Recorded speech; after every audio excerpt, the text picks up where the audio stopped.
제가 두 곳 모두 엄청나게 자주 다닌 입장에서 델피노 대 소라노, 소라노 대 델피노, 개인적인 의견을 말씀드리면,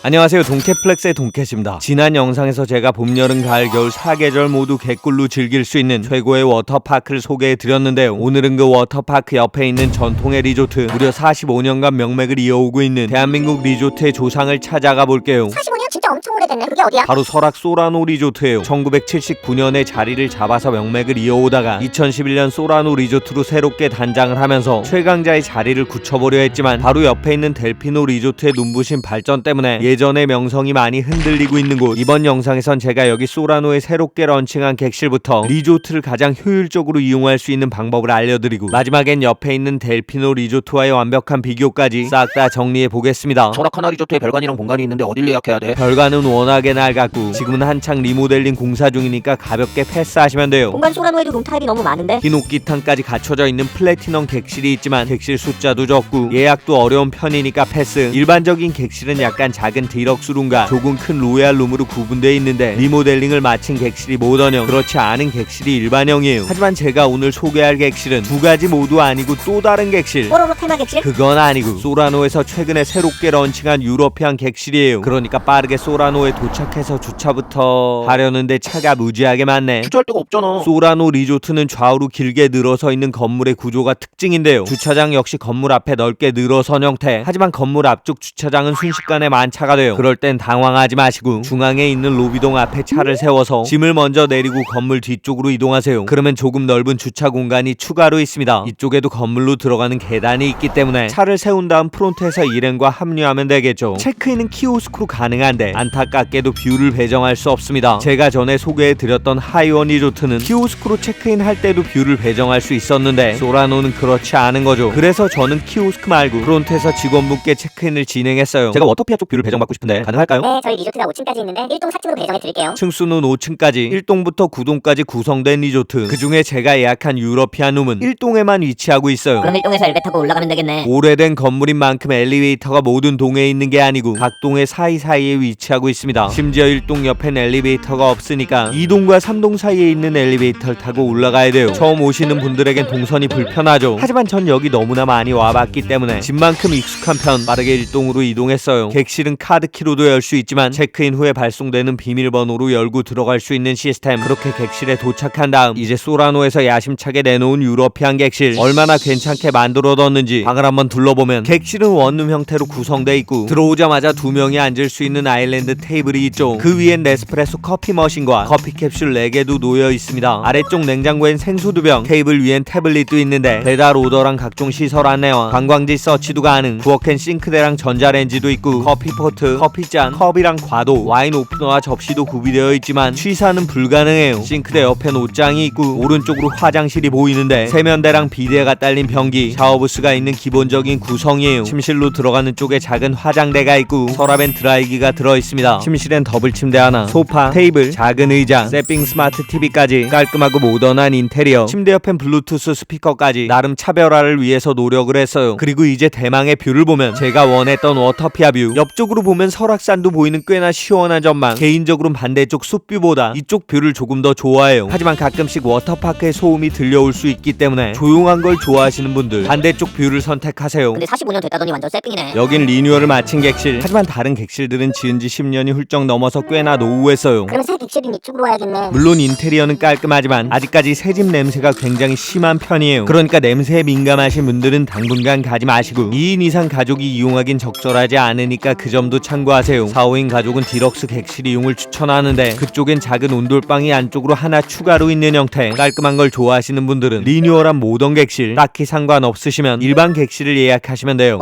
체크인했으니까 숨 좀 돌리자. 그러면 먼저 근사한 산책 장소로 나가볼게요. 소라노 주차장을 건너서 내리막길을 내려가면 커다란 호수가 하나 나와요. 그 주변으로 한 바퀴를 돌 수 있는 산책로가 있는데 공기도 좋고 풍광도 시원해요. 물론 워터피아 슬라이드에서 물방울이 조금씩 떨어질 수 있으니까 주의하시고, 제 딸들과 아내가 싫어하는 벌레도 가끔씩 보이긴 하는데 벌레 싫어요. 여기 왜 왔어요? 대한민국에 하나밖에 없는 뷰를 만나러 왔습니다. 멋있는 나무랑 근사한 조경, 널찍한 호수, 그리고 무엇보다 멀리 보이는 설악산과 울산바위까지. 이 미친 뷰는 그 어떤 산책로에서도 볼 수 없는 엄청난 프레임. 저 역시 혹시 이 위대한 풍경이 좋은 걸 모르던 때도 있었습니다. 이쪽에서 봐. 진짜 멋있네. 같이 사진 한 장 찍자. 저쪽도 예쁘네. 다 같이 한 장 찍을까? 이쪽에서도 한 장 더 찍읍시다. 아빠 왜 사진만 찍어요? 지루해요. 오락실 가요. 예전엔 이 멋들어진 호수랑 설악산보다 오락실을 훨씬 더 좋아했었는데 오락실 재밌지. 오락실 어딨어? 소라노 지하 1층으로 내려가면 부대시설이 한꺼번에 모여있어요. 작은 규모의 오락실도 있고 제가 아버지에게 당구를 배웠던 당구장도 있고 건너편엔 노래방도 있는데 이곳이 제가 딸들과 함께 처음으로 같이 노래방에 방문했던 곳. 노는 게 제일 좋아. 친구들 모여라. 뽀로로 주제곡만 1시간을 내리 불렀던 트라우마. 아니 그게 아니고 깊게 각인된 추억이 떠오르는데 여기 뽀로로 키즈 카페도 있다. 예전에 운영했던 키즈 카페는 현재 운영 중단 상태. 편의점만 덩그러니 남아있어요. 놀거리 면에서 별 업데이트가 없는 점이 많이 아쉽습니다. 놀다 보니까 배고픈데 밥은 어디서 먹어? 바로 앞에 셀프 바베큐장도 있고 괜찮아. 남이 해주는 밥 먹을 거야. 그 옆에 텍사스 비비킹도 있고 여기 너무 비싼데? 그런 분들을 위해서 아주 좋은 곳. 맛도 있고 가격도 괜찮은 1층 해맞이 식당이 있는데 여기 단품 메뉴들이 다양하게 구성되어 있기 때문에 아주 좋았었지만 분명히 그랬지만 이제 여러가지 메뉴들이 사라지면서 구이 메뉴로 통일. 단품은 황심탕 달랑 하나만 남았어요. 이거 진짜 조금 아니 꽤나 많이 섭섭하네. 된장찌개나 불고기 같은 맛있는 메뉴들로 한 끼를 해결할 수 있는 곳이었는데 결국 황심탕 하나 포장해서 방으로 가져왔어요. 이름도 생소한 황심탕. 황태국에 옹심이가 들어간 메뉴. 그런 맛은 솔직히 말씀드리면 맛은 아주 괜찮습니다. 황태도 넉넉하게 들어가 있고 옹심이도 쫄깃하고 국물도 깊고 진한 편이에요. 나는 황태 싫은데. 그런 분들은 아까 보여드린 태블릿으로 배달 주문이 가능해요. 지난 영상에서 제가 소개해드렸던 워터파크 내부 식당에서 배달 서비스를 하고 있습니다. 물론 전 황심탕 맛있게 먹었기 때문에 그냥 숙소 앞에 근사한 야경을 보면서 산책 좀 하고 떠올리고 싶지 않아도 저절로 떠오르는 기억. 노래방을 울리던 딸들의 뽀로로 음악을 생각하면서 잠자리에 들었어요. 다음날 아침이 밝았고 바로 조식 먹으러 내려갔어요. 조식당은 지하 1층에 있는 아르떼 식당에서 진행 중인데 온라인으로 사전 예약 시에 회원 3만원, 비회원은 33,000원. 그다지 저렴하지 않아요. 조식 뷔페가 그 정도면 싼 거 아니야? 식당을 보시면 지하라서 약간 답답하고 인테리어도 올드하고 직접 세팅해야 되는 수저랑 플라스틱 씻기, 종이컵까지 조금씩 아쉬운 느낌. 그럼 식당에 장점은 없어? 무엇보다 음식 퀄리티가 나쁘지 않아요. 종류도 넉넉하고 재료도 신선한 편. 전에도 말씀드렸듯이 저는 뷔페에 올 때마다 모든 음식을 먹어보고 가장 맛있는 것들로 마지막 한 접시를 먹는데요. 이날의 마지막 접시는 훈제 연어 샐러드와 토마토 카프레제 샐러드 그리고 삼채 유자 샐러드였어요. 연어도 신선했고 토마토도 아삭했고 유자랑 어우러진 저놈은 1년산 3인데 쌉싸라니 건강해지는 느낌. 샐러드가 끝은 아니지. 우묵이 들어간 콩국도 고소하니 맛있었고 직접 만들어 먹는 크로플 역시 나쁘지 않았습니다. 미역국이랑 콩나물국도 간이 적당하고 괜찮았어요. 하지만 무엇보다 가장 맛있었던 건 바로 어제 먹었던 황심탕. 이놈의 조식당에서도 그 위력을 단단히 발휘했습니다. 뜨끈하고 푸짐하고 깊은 맛. 솔직히 모든 음식이 맛있는 건 아닌데 맛있는 메뉴만큼은 확실히 맛있는 선택적인 강자. 무엇보다 한식 메뉴가 괜찮은 편이어서 방문할 때마다 저희 부모님이 꽤나 좋아하시는 곳이에요. 음식이 맛있네. 그러니까 나도 나쁘지 않더라고. 전 좀 별로였는데. 솔직히 젊은 층이 좋아할 만한 시그니처 메뉴가 없고 분위기도 좀 올드하고 가격이 많이 싼 것도 아니어서 개인적으로 방문할 때마다 아쉬움이 컸습니다. 그래서 제가 찾아낸 식당이 한 군데 있어요. 숨겨둔 속초의 엄청난 맛집 소라노에서 차로 딱 5분 거리에 있는 모던한 건물 갈산 한식당이에요. 한식당이면 메뉴가 여러 개 있어? 메뉴는 딱 하나 갈비탕. 그러니까 고민할 필요도 없어요. 반찬 세팅부터 아주 정갈한데 김치랑 콩나물에 두부 부침, 깍두기, 미역 무침과 소스가 나오고 돌솥밥이 등판. 밥을 퍼낸 다음 뜨거운 물 투하 누룽지 세팅 완료하면 드디어 갈비탕이 나오는데 국물이 굉장히 시원하고 아주 뜨끈하고 무엇보다 갈비가 미쳤습니다. 물에 빠진 고기 중에 거의 최강자. 너무 부드럽고 잡내 하나 없이 고소해요. 그냥 먹어도 맛있고 소스를 찍어 먹어도 맛있고 안에 들어있는 당면도 맛있고 밥도 맛있어요. 무엇보다 돌솥밥이 조금만 잘못 지으면 설익거나 꼬들한 경우도 많은데 여기 갈산한 식당의 돌솥밥은 아주 적당하게 잘 익혀서 고소하고 단맛이 돌아요. 갈비탕 싹싹 먹고 나면 누룽지 등판, 김치 올려서 마무리하면 그야말로 완벽한 식사. 한 그릇에 18,000원. 아주 저렴한 금액은 아니지만 집 앞에 있으면 일주일에 한 번은 반드시 방문할 맛집이에요. 이곳 갈산한 식당이 아니어도 제가 전에 추천해드린 속초의 맛집들이 곳곳에 포진해 있으니까 소라노 내부 식사를 반드시 고집할 필요는 없겠죠. 사실 소라노 리조트는 전통도 있지만 앞으로도 발전의 여지가 굉장히 많아요. 무엇보다 소라노 본관과 별관 사이에 놀고 있는 부지가 있는데 이곳은 예전에 작은 테마파크가 있던 곳이에요. 설악산을 보면서 달리던 롤러코스터부터 월미도 스타일 바이킹까지 꽤나 재밌게 즐길 수 있었던 곳. 그 공간이 사라질 때는 더 근사한 게 금방 생길 줄 알았는데 아직까지 아무 소식이 없습니다. 그만큼 소라노 리조트는 변화가 더딘 편이에요. 그럼 옆에 있는 델피노 리조트랑 비교하면 어때? 제가 두 곳 모두 엄청나게 자주 다닌 입장에서 델피노 대 소라노, 소라노 대 델피노 개인적인 의견을 말씀드리면 먼저 객실 부분, 룸 컨디션은 항상 청소 상태가 조금씩 아쉬운 델피노에 비해 한화 리조트가 나은 면도 있지만 객실 구성에선 소노펠리츠와 소노빌리지, 소노캄의 소노벨까지 다양한 특징을 가진 델피노에 압승. 두 번째 식은 부분, 다양한 식당 종류와 일관된 서비스를 자랑하는 델피노의 완승. 세 번째 부대 시설 부분, 이건 역시 조금 더 다양한 시설을 갖춘 델피노가 우위에 있습니다. 네 번째 입지 부분, 소라노 호수에서 보는 뷰는 꽤나 근사하지만 소노펠리체 더 엠브로시아 카페에서 바라볼 수 있는 근사한 뷰와 객실과 전망대에서 보이는 울산 바위까지 역시나 델피노 리조트의 손을 들어줄 수밖에 없어요. 소라도가 나은 부분이 없네. 확실하게 나은 점이 하나 있습니다. 바로 이전 영상에서 소개해드렸던 워터피아, 물놀이 시설 하나만큼은 델피노의 오션 플레이와 비교할 수 없는 수준. 사우나 시설 역시 압도적으로 좋다고 할 수 있어요. 그리고 또 한 가지 장점, 비수기엔 꽤나 저렴한 가격에 딜들이 나와요. 그러니까 앞으로 괜찮은 행사가 있으면 제가 인스타그램 통해서 공유해 보겠습니다. 사실 예전에 리조트의 전반적인 수준도 소라노와 델피노가 비슷했던 때가 있었어요. 하지만 홍천 비발디 파크의 성공을 바탕으로 델피노가 공격적으로 투자를 하는 동안 소라노는 객실의 리모델링과 재투자 면에서 한 발짝씩 늦었습니다. 그 결과 지금은 약간의 갭이 느껴져요. 아주 간단하게 정리를 해보면 물놀이와 가성비 온천 여행을 원하시는 분들은 소라노, 그냥 관광이나 휴식을 원하시는 분들은 델피노를 선택하시면 되겠죠. 난 속초까지 갈 시간이 없어. 그런 분들을 위해 다음 영상에서 수도권 호캉스 강자에 도전하는 세핑 호텔부터 서울 경기권의 역대급 야경 스팟, 개꿀로 이용하는 방법까지 제가 소개해 드릴 테니까 구독, 좋아요, 알람 설정에 댓글까지 많이 부탁드리겠습니다. 전 여기 소라노의 근사한 추억들이 많습니다. 그렇기 때문에 이곳이 더 발전해서 나중에 시간이 한참 지나서도 지금의 추억을 간직할 수 있으면 좋겠어요. 다행히 이번에 방문했을 땐 예전의 기억이 새록새록 생각났습니다. 제 딸들 꼬꼬마 시절에 아내와 함께 여기 소라노에 온 적이 있어요. 이번에 설악산 가면 청간정 갈까? 거기 바다랑 계곡 만나는 것도 보여주고 바닷물에 발도 담그고 멀리 설악산도 보여주고. 그렇게 출발한 여행에서 아내가 갑자기 속탈이 나면서 침대에서 일어나질 못했어요. 밖으로 나갈 생각은 하지도 못하고 있는데 아내가 저의 등을 떠밀었습니다. 애들 데리고 청간정에 좀 갔다 와요. 요즘에 바빠서 잘 놀아주지도 못했는데. 잠시 망설이다가 딸들 데리고 청간정으로 향했어요. 정자 위에 올라가서 사진 찍은 다음에 엄마한테 보내줄까? 바다랑 계곡이랑 만나는 거 보이지? 여기서 사진 찍어서 엄마한테 보내주자. 바다에 발 담근 다음에 사진 찍어볼까? 사진을 찍은 다음에 아내한테 열심히 전송을 하는데 그때 딸들이 입을 열었습니다. 사진 그만 찍고 빨리 약 사서 엄마한테 가져요. 엄마 먹을 죽도 사서 가요. 아프면 약이랑 죽을 사서 간호를 해야 되는 걸 아는 딸들, 그리고 그걸 몰랐던 남편. 그렇게 딸들 덕분에 약도 사고 죽도 포장한 다음 리조트로 돌아갔고 아내의 몸 상태는 조금씩 나아졌어요. 이제 좀 괜찮은데 시간이 너무 늦었네. 우리 같이 노래방이나 가볼까? 그렇게 내려갔던 노래방, 그게 바로 우리 가족의 첫 번째 노래방 나들이었어요. 뽀로로 주제곡을 무한 반복했던 그날의 기억, 그 노래가 뇌리 속에 남아있는 건 처음으로 인생에서 딸들 도움을 받았던 기억 때문인 것 같아요. 가끔은 어른보다 아이가 더 나은 해답을 제시하는 경우도 있어요. 잊고 있었던 순수한 마음, 누군가를 진심으로 걱정하고 아끼는 태도, 그런 것들이 삶을 해결해 줄 때도 많거든요. 그러니까 잠깐 쉬어가는 인생의 페이지에서 때때로 어른이 되어 사라져가는 따뜻한 마음속 울림을 다시 찾아볼 수 있는 여러분의 내일을